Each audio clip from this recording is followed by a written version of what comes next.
Hello guys, कैसे हैं आप सब। उम्मीद करती हूँ आप सब अच्छे होंगे। इस वीडियो में हम पढ़ेंगे उपभोक्ता संरक्षण के जितने भी हमारे अधिनियम बनाए गए हैं, उनमें संशोधन किया गया है, वो सभी इसमें पढ़ने वाले हैं। और मुझे पता है कुछ बच्चे कमेंट में अभी बोलेंगे कि मैम ये क्लियर नहीं दिखाई दे रहा है, तो आपको इसका पीडीएफ टेलीग्राम पर मिल जाएगा। आप एक बार वहाँ पर चेक कर लीजिएगा, अच्छे से इसको रिवाइज कर लीजिएगा। और इसमें कुछ पॉइंट हमने एक्स्ट्रा ऐड किए गए हैं जो कि आपने शायद पढ़े भी नहीं है और मैंने भी शायद पढ़ा ही नहीं है, तो वो एग्ज़ाम में आपके आने की संभावना है, इसलिए मैंने वो पॉइंट्स इसमें लिए हैं। तो आप उनको भी एक बार देख लीजिएगा और इसकी पीडीएफ आपको टेलीग्राम पे मिल जाएगी, तो उसमें अच्छे से रिवाइज़ कर लीजिएगा। तो चलिए एक बार हम देख लेते हैं, जो मैं बोल रही हूँ आपको उसको ध्यान से सुनना है। वैसे आपने ये अधिनियम सभी पढ़े हुए हैं, बट हो सकता है इसमें से 1-2 आपने नहीं पढ़ा हो, एक किसी बुक में 1-2 कम दिया हो, तो इसलिए मैंने सभी अधिनियम इसमें लिख दिए हैं और कब-कब संशोधन हुआ है, वो भी इसमें लिख दिया है। फर्स्ट इसमें देख लेते हैं, उपभोक्ता संरक्षण अधिनियम 24 दिसंबर 1986, ये आप सभी को याद होगा। सूचना का अधिकार कब आया था? सूचना का अधिकार अधिनियम बना था 2005 में। खाद्यान्न मिलावट प्रतिबंध अधिनियम ये 1954 में बना था। लागू कब हुआ था? 1 जून 1955 को। इसमें संशोधन कब कब किया गया? 1968, 1973। 2 बार संशोधन हुआ है खाद्यान्न मिलावट प्रतिबंध अधिनियम में। ये आपको याद रखना है, 1968, 1973। फोर्थ नंबर आ जाएगा औषधि एवं मानक पदार्थ अधिनियम। ये आ जाता है 1940 का, यानी 1940 का। भार एवं माप अधिनियम 1956, 1976। आपको दोनों में से कुछ भी देखने को मिल सकता है एग्जाम में, दोनों याद रखना है। भार एवं माप अधिनियम के अंदर 1956, 1976 दोनों डेट दी गई हैं। अब इसमें अगर आपको वर्ड देखने को मिलता है दोष मुक्त भार एवं माप अधिनियम, ये 1939 का है, 1939 का। इसके अंदर भी 3 अधिनियम और बनाए गए हैं भार एवं माप अधिनियम के अंदर। ये आपके एनसीईआरटी वाली बुक में नहीं है, ये आरबीएसई बोर्ड की बुक में ही दिए गए हैं, तो मैंने सोचा कि ये शायद क्या पता पूछ लिया जाए यहाँ से, तो ये भी आपको मतलब मैं रिटर्न में दे देती हूँ। बाट तथा माप अधिनियम 1976 का है। बाट तथा माप मानक पैकेज वस्तुएं नियम 1977 का है। बाट तथा मानक परिवर्तन परिवर्तन अधिनियम ये है 1985 का। तो आपको ये तीनों भी याद रखने हैं। मैं फिर से बोल रहा हूँ, आपको इसका पीडीएफ टेलीग्राम पे मिल जाएगा, तो आप इसको एक बार रिवाइज जरूर करना। 6 नंबर बाजार एवं श्रेणीकरण अधिनियम। बाजार एवं श्रेणीकरण अधिनियम और कृषि उत्पादों के ग्रेडिंग एवं मार्केटिंग अधिनियम। ग्रेडिंग क्या होता है? ग्रेडिंग श्रेणी तो होता है, श्रेणीकरण करना, ग्रेडिंग करना। तो ये दोनों अधिनियम 1937 के आपके 1937 के। नंबर 9 देखेंगे, विद्युतीय उपकरण अधिनियम। विद्युतीय उपकरण अधिनियम ये 1976 का है और इसमें संशोधन कब हुआ था? 1981 में। 10 नंबर आवश्यक वस्तुएं अधिनियम। आवश्यक वस्तुओं का अधिनियम आया था 1955 में।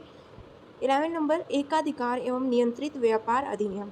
एकाधिकार और नियंत्रित व्यापार अधिनियम ये बना था 1969 में और इसमें संशोधन हुआ था 1984 में। ये भी आपको याद रखना है कि संशोधन कब हुआ था? 1984 में। और एकाधिकार एवं नियंत्रित व्यापार अधिनियम को बनाया कब गया था? 1969 में। 12 नंबर भारतीय मानक संस्थान अधिनियम। भारतीय मानक संस्थान अधिनियम 1952 का है। भारतीय मानक ब्यूरो 1986 का है। फसाई अधिनियम ये आपका 2006 का है, यानी 2006 का है फसाई अधिनियम। ये तो आप सभी को पता होगा। नेक्स्ट देख लेते हैं, जो कि इम्पोर्टेंट है आपकी एग्ज़ाम की दृष्टि से, हो सकता है आपसे पूछ लिया जाए, तो कोई भी पॉइंट मिसिंग नहीं होना चाहिए। अच्छा, एक मैंने आपको एमसीआरई मॉडल शायद एक मैंने क्वेश्चन में कराया था आपको, तो ये मॉडल किसका है? ऐसे एसएमसीआरई मॉडल, ये संचार जो आपका टॉपिक है उससे रिलेटेड है। ये मॉडल दिया है सूपे ने। सूपे का मॉडल है, ये आपको याद रखना है। एस से एसएमसीआरई और एस से याद रखना है आपको सूपे का मॉडल। वो वॉट विच वो वॉट विच ये भी आपका संचार से रिलेटेड है। ये किसने दिया था? ये मॉडल है लॉसवेल का, लॉसवेल मॉडल है। ये सभी आपको टेलीग्राम पे मिलेगा। मैं फिर से बोल रही हूँ आपको, आप उसमें अच्छे से रिवाइज करके जाना, हो सकता है कुछ पूछ ले जाए यहाँ से। अच्छा, नेक्स्ट हम देखते हैं इसमें राष्ट्रीय दृष्टि बाधित विकलांग संस्थान। राष्ट्रीय दृष्टि बाधित विकलांग संस्थान कहाँ पर है? ये देहरादून में आ जाता है। राष्ट्रीय श्रवण बाधित यानी जो सुनने में बाधित है वो विकलांग संस्थान कहाँ पर है? मुंबई में है। राष्ट्रीय मानसिक विकलांग संस्थान ये सिकंदराबाद तेलंगाना में है। और 4th नंबर राष्ट्रीय अस्थि बाधित यानी जो कि जिनके कोई अंग या जिनकी कोई बॉडी पार्ट काम नहीं करता है, अस्थि बाधित है, तो वो विकलांग संस्थान कहाँ पर है? कोलकाता में है। ये भी आपको याद रखना है, हो सकता है पूछ लिया जाए आपसे। अच्छा, कुछ हम मॉडल 1-2 और देख लेते हैं जो कि पूछ सकते हैं, संचार से रिलेटेड ही हैं। SSA मॉडल, ये भी हमने पढ़ा है, बट ये किसने दिया है? अरस्तू ने दिया है। ये तो आपको शायद आपने पढ़ा भी होगा, मैंने पढ़ा है ये आपको। SSA मॉडल है अरस्तू का। सिंबॉलिक मॉडल, ये जो सिंबल दिए गए हैं वो सिंबॉलिक मॉडल किसने दिया है? वीवर ने दिया है। वीवर, ये आपको याद रखना है। बर्लो का संचार मॉडल जो है, बर्लो ने भी संचार का मॉडल दिया है। उसमें इन्होंने 6 स्टेप्स दिए हैं, मतलब 6 स्टेप्स, 6 मत दिए हैं इसके। फर्स्ट आ जाता है सोर्स, सेकंड एनकोड, थर्ड आ जाता है message, fourth receiver, fifth decode and 6 number आता है चैनल। तो ये भी आपको याद रखना है, इंपॉर्टेंट है। अच्छा, एक पॉइंट और इसमें हम देख लेते हैं। पूर्ण दृष्टि बाधित, मतलब जिसको बिल्कुल नहीं दिखाई देता है, पूर्ण दृष्टि बाधित, उनकी जो एक एवरेज रखा गया है, जो एक ग्रेडिंग रखी गई है, ये है 20/200, 20 और 200। ये आपको याद रखना है पूर्ण दृष्टि बाधित के लिए। आंशिक दृष्टि बाधित के लिए क्या रखा गया है?